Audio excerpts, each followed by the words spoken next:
you do find that in the base Audi A4, A5, and the BMW 3 Series and 4 Series. Unfortunately, again, the C-Class doesn't have it yet, but I'm sure either by next year or the year after it will.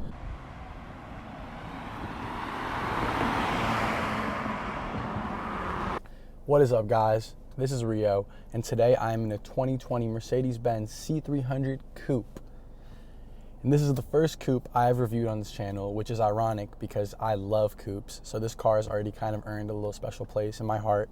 I'm really a fan of coupes, and I just love how you feel cocooned up in a nice coupe with long doors and no need for back doors. No one needs to sit back there. I want to break down what separates this 2020 C300 Coupe with another C300 I reviewed on this channel, which was a 2019 C300 sedan.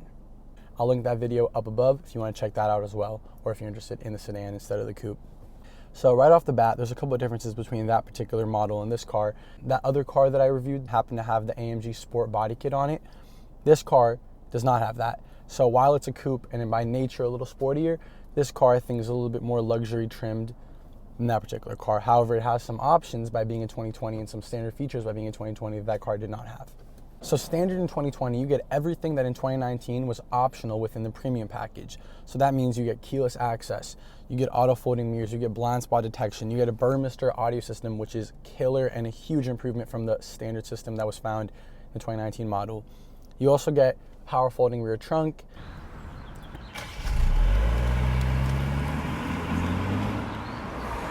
So all that stuff comes standard in 2020 now, and I think all those things are pretty essential within a Mercedes. The price, unfortunately, has gone up from around $43,500 to now just under $46,000. Again, you get a bunch more standard stuff. This car, as it sits, is just about $51,000, and a couple of the extra features it has are heated seats, 19-inch wheels, which I think are a fantastic upgrade.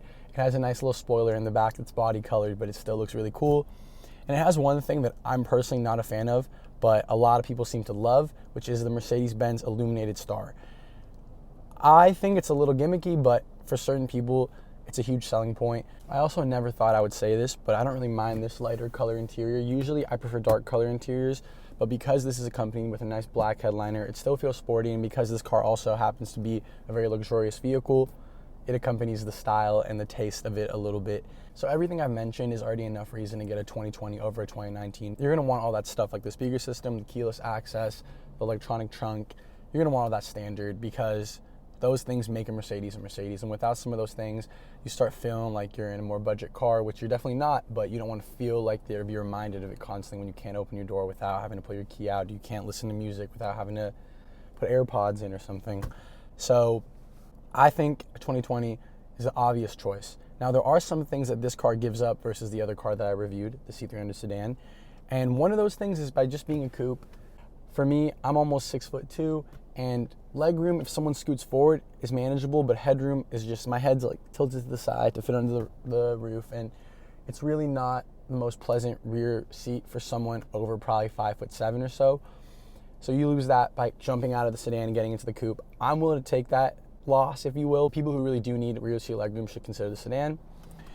And by not being the AMG Sport kit, this car also misses another couple things. So it does have upgraded 19-inch wheels, as I mentioned, but it doesn't have the really cool AMG style 19-inch wheels, or even 18-inch wheels, but overall it doesn't have the AMG styled wheels. You also don't get that chunky flat bottom steering wheel.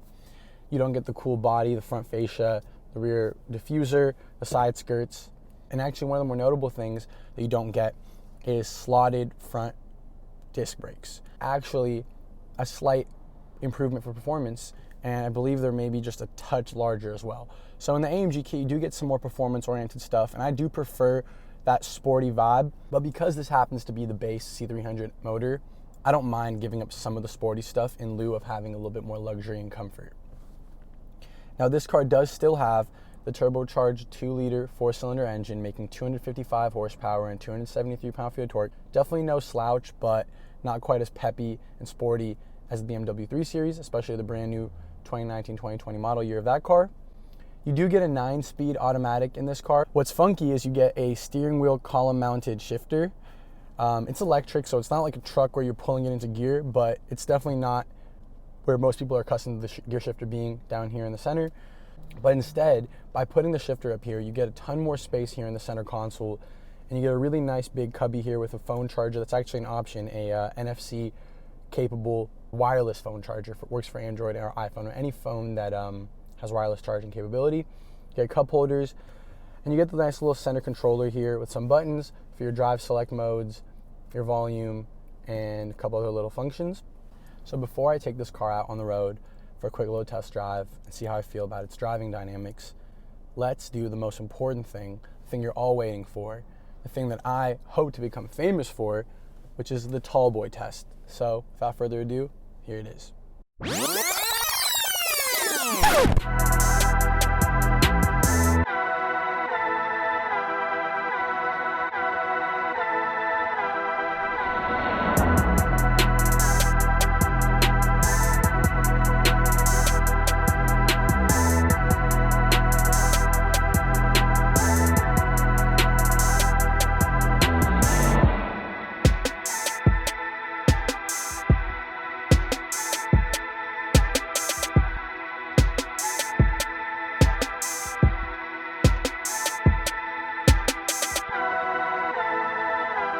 But yeah, without further ado, let's take this car on the road and see how it does.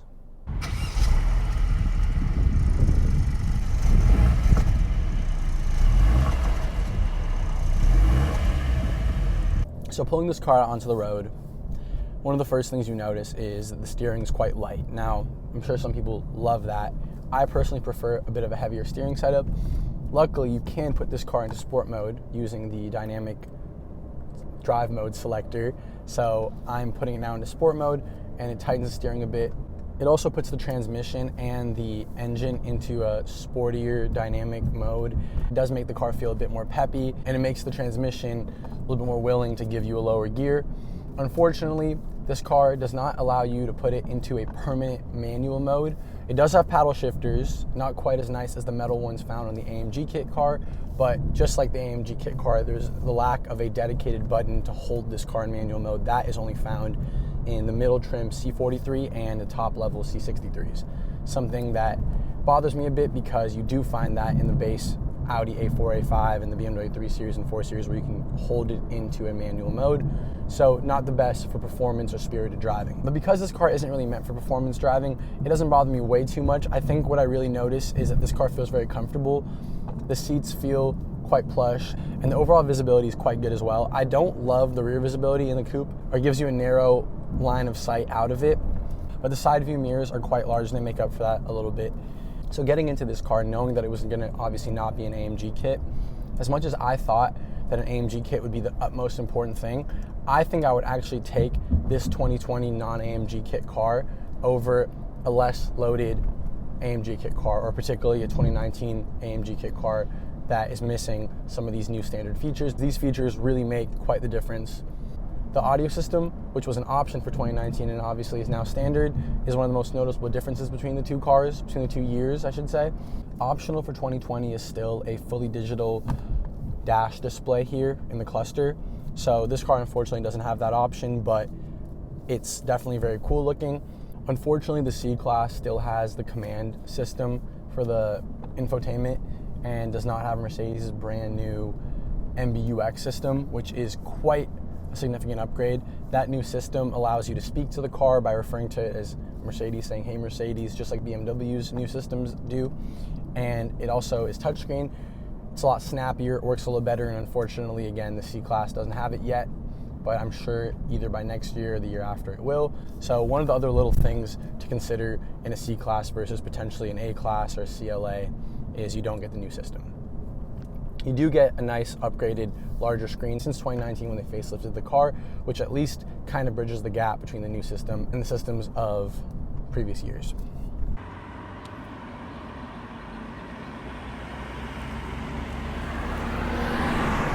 Nonetheless, the car feels quite sporty, and I guess it's a little surprising to me how sporty C-Classes feel, because I think their nature is way to be luxurious and comfortable, but the steering is always very responsive, and the brake pedal feel is quite supple. I guess you could say it has a pretty responsive brake pedal. So I think that the C-Class always leaves me a little bit shocked after driving it because it's sportier than I'm expecting, it's tighter, it's more nimble than I'm expecting. Even in this more let's say, comfort-oriented trim, the car still feels peppy, sporty.